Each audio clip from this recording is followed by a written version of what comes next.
The recent unguided, disgustive, inflammatory, provocative utterances and actions taken against us by one Ikwere-born inconsequential drunk and sheep pawpaw leaf addict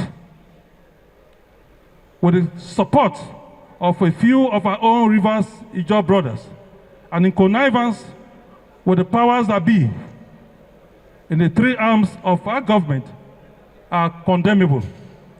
These actions and inactions emanating from these sensitive quarters have only exacerbated our fury. To say the least, these are also considered oppression and denigration, mockery to our collective reputation.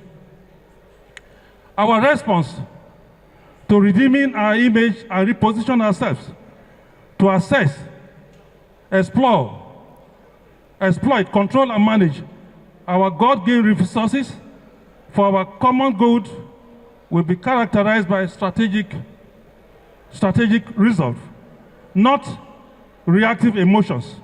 We shall navigate this path expeditiously with wisdom, prioritizing strategic actions over impulsive reactions, and fostering unity as our impenetrable shield against division.